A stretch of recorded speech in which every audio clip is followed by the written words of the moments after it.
This is Democracy Now!, democracynow.org, the Quarantine Report. I'm Amy Goodman. After nearly 2 weeks of massive demonstrations here in New York City calling for police accountability, Mayor Bill de Blasio's pledged to shift some of New York funding for police and reallocate it to social services. He made the announcement in a press conference on Sunday. We will be moving funding from the NYPD to youth initiatives and social services. The details will be worked out in the budget process in the weeks ahead. But I want people to understand that we are committed to shifting resources to ensure that the focus is on our young people. The New York City Police Department has an annual budget of about $6 billion. That's nearly 7% of Mayor de Blasio's proposed $90 billion budget for 2021. This comes as Los Angeles Mayor Eric Garcetti agreed last week to slash between $100 million and $150 million from proposed funding for police, and members of the Minneapolis City Council have vowed to dismantle the city's police department. For more, we're joined by Linda Sarsour, Palestinian American Muslim organizer, author of We Are Not Here to Be Bystanders, co-founder of Until Freedom, which, along with Communities United for Police Reform and Until Freedom, has been pressuring New York City's mayor to institute meaningful change around police accountability. A well-known activist New Yorker. Linda, welcome back to Democracy Now! Can you respond to what the mayor announced yesterday? This is like a day or two after he was, activists turned their backs on him, after they booed him when he came out to speak at one of the memorial services for George Floyd that was run by George Floyd's brother, who lives here in New York. Let's make sure that the credit goes where it's due, Amy. The credit is to Communities United for Police Reform, the Justice Committee, the New York Justice League, the Gathering for Justice, Until Freedom. There are many groups in New York City who have been doing police reform work for decades, and in the last few years have continued to pressure Mayor Bill de Blasio, who ran on a police reform platform, to actually make transformative change. On Saturday, Amy, we marched from 110th and Central Park West, which was Frederick Douglass Monument, all the way to Washington Square Park. Over 50,000 people came out with us, and we had a set of demands. And one of the demands was defund the police and reappropriate funding to youth and communities. We also called on him when the anti-chokehold bill gets to his desk. I don't want to see him. I don't want to hear his voice. I want him to put ink to paper and to sign that anti-chokehold bill. We need his leadership right now. So what he can tell me that he's going to defund the police or reappropriate funding, but we have to see that. We have to see him implement that. He has lied over and over to Black and brown communities in New York City. So we want to see the actual tangible things that he's going to be doing for us. And Mayor de Blasio was long considered a progressive mayor. Your thoughts on this and what has happened since? And also Governor Cuomo's attacks on him and his approach to law enforcement. Linda. If Mayor Bill de Blasio is a progressive, Amy, please don't ever use that term to describe someone like me. Bill de Blasio is not a progressive. He ran as a progressive, but when he became the mayor, the NYPD started running him. I always wondered who was the actual mayor of New York City. Was it the mayor himself, or was it the NYPD? And so for me, what we're looking for from Mayor Bill de Blasio, he only has a little time left right now. And he could really go out here with a legacy of really transforming the New York City budget, of defunding the police department, of actually listening and implementing the visions of Black and brown communities. We protest, Amy, all the time in New York City. Black-led organizing, brown people-led organizing. We know how to keep our community safe. We are trained in de-escalation. We are trained in bystander intervention. And we have seen the brutality of the New York Police Department, not just against innocent, unarmed people in our communities, but also against protesters.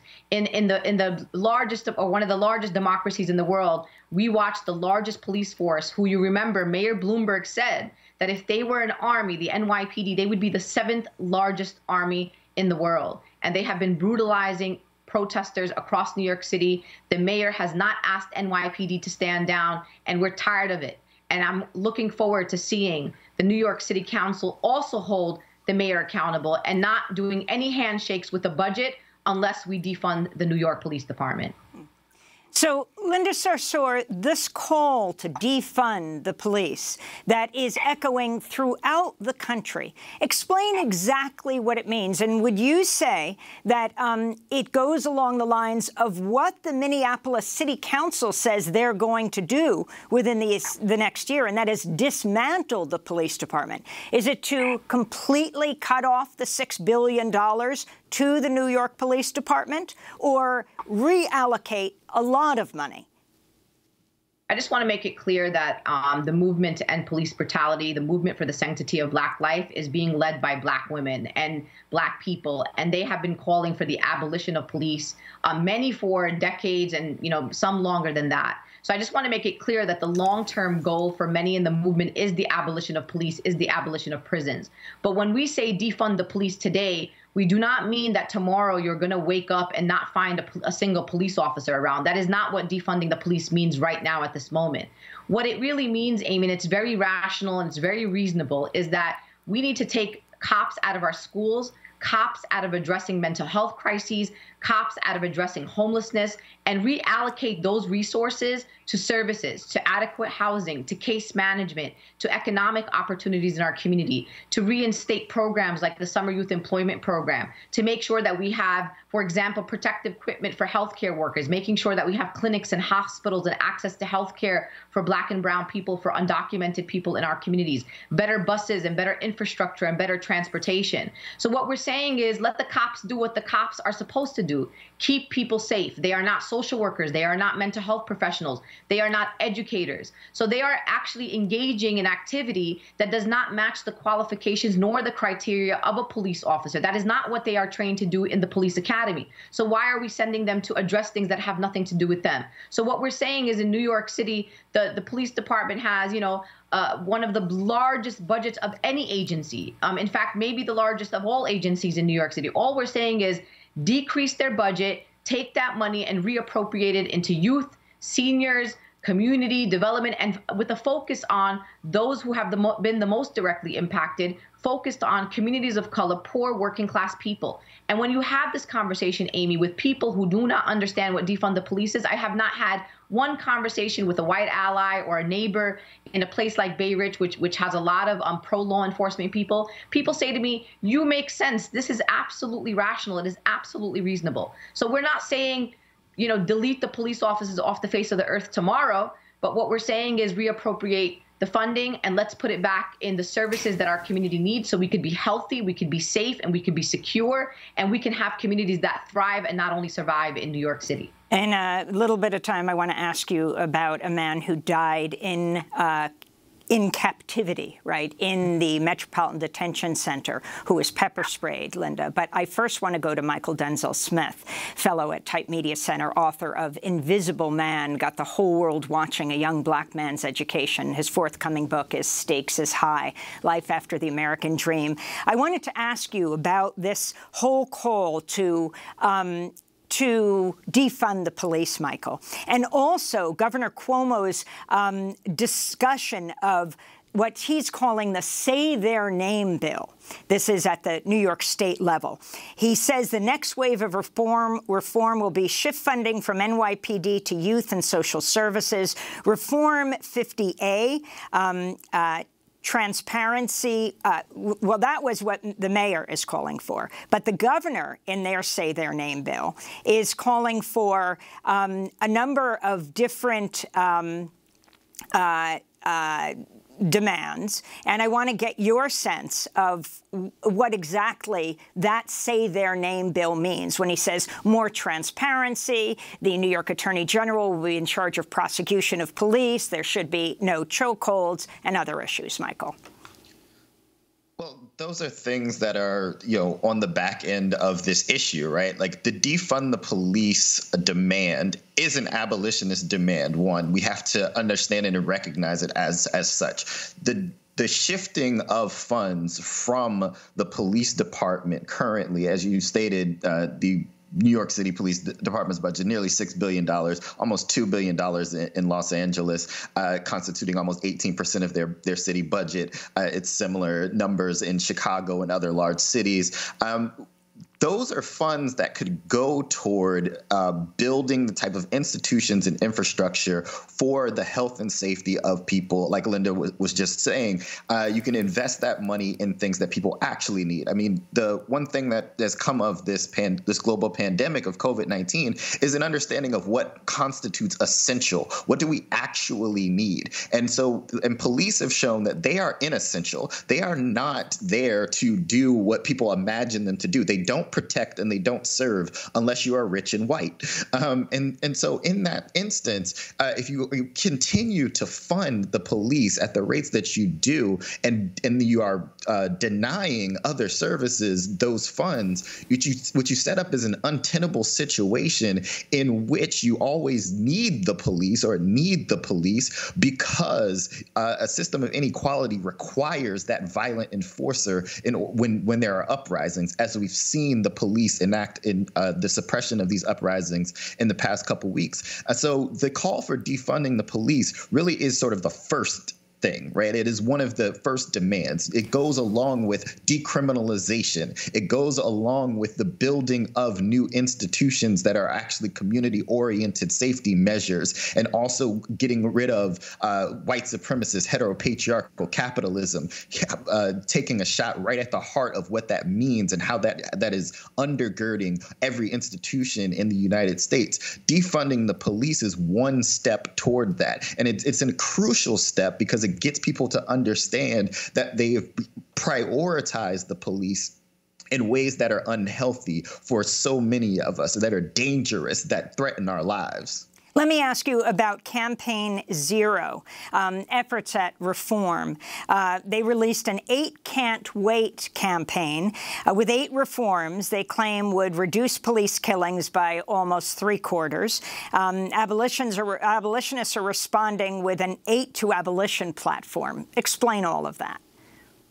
Yes. So in the midst of this Campaign Zero, which is a organization of sorts that came out of the Ferguson uprisings and has been at the forefront of activist organizing around police violence. They've delivered to us stats on policing and police violence and use of force that have been crucial and they've been uncovering things about police union contracts, and those things are really essential. But their program, the 8 Can't Wait, the policy reforms that they issued and came along with this nice graphic and were shared on social media, they're really milquetoast reforms, right? And what they do is sort of change the rules of engagement for police, right? Like they say, you have to issue a warning before shooting, or you can't use chokeholds, or you can't shoot at a moving vehicle, and so these sorts of things. And while those things could do something in terms of the reduction of police violence, and by Campaign Zero's own admission on their website, the 72% number, the reduction of police violence by 72%, would only happen if you go from having 0 of these reforms to having all 8 at one time. Then you would reduce police violence by 72%, but already across the country, a number of police departments have these reforms in place. What that means, though, is that you're not getting at what the actual issue is, and that is the broader issue of policing as a structure being meant to, and always having been in its historical roots, a measure of suppression, a measure of violent law enforcement of white supremacy and capitalism. And so the 8 to Abolition response, which has been led by Black feminist abolitionists, is to say these are actual reforms that are also actionable items right now that you can do that actually strike at the heart of policing.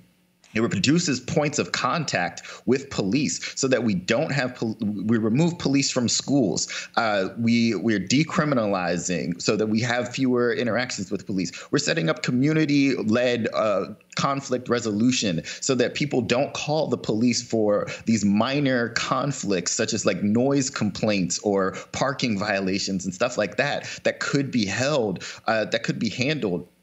if we were talking to one another. These are things that are actionable right now, and that you can do to divest from the idea of policing carceral logic that is seeped into all of our thinking, that the police are somehow a necessity in safety, when they've proven over and over that they're not. In a moment, we're going to be speaking with Alex Vitale, the author of The End of Policing. But I wanted to ask you, Linda, about the 35-year-old African-American man named Jamel Floyd, another Mr. Floyd, who died after being pepper sprayed by guards inside the Metropolitan Detention Center. Floyd had been held at the Brooklyn jail since October 2019. His family said he was asthmatic. On Thursday, protesters gathered outside the MDC to demand justice for Floyd. Inside, prisoners knocked on their walls in solidarity. This is Floyd's father, James Floyd, speaking at the protest. They claim he had a heart attack. They lied. They all lied. The truth would come out. The truth would show. Can you tell us, Linda? I mean, you have been marching from Minneapolis to Louisville, now here in New York.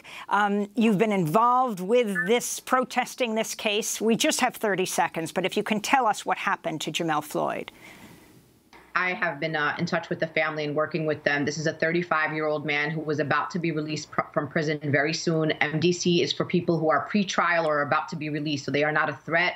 They are about to go home. He was pepper sprayed in his cell where he was not a threat to any other inmates. And so we are outraged at MDC, and I want people to remember, as we say, end police brutality, as we talk about Black Lives Matter, that also incarcerated Black Lives Matter. And that means that we fight also the systems of incarceration that also kill our brothers and sisters inside. So this case is ongoing. We're demanding investigations, and we're demanding the firing of the corrections officers who pepper sprayed Mr. Floyd. He left behind a wife, a mother, a father, siblings, a 14-year-old daughter who was actually about to celebrate her 14th birthday with her father upon his release. So it is a very sad case.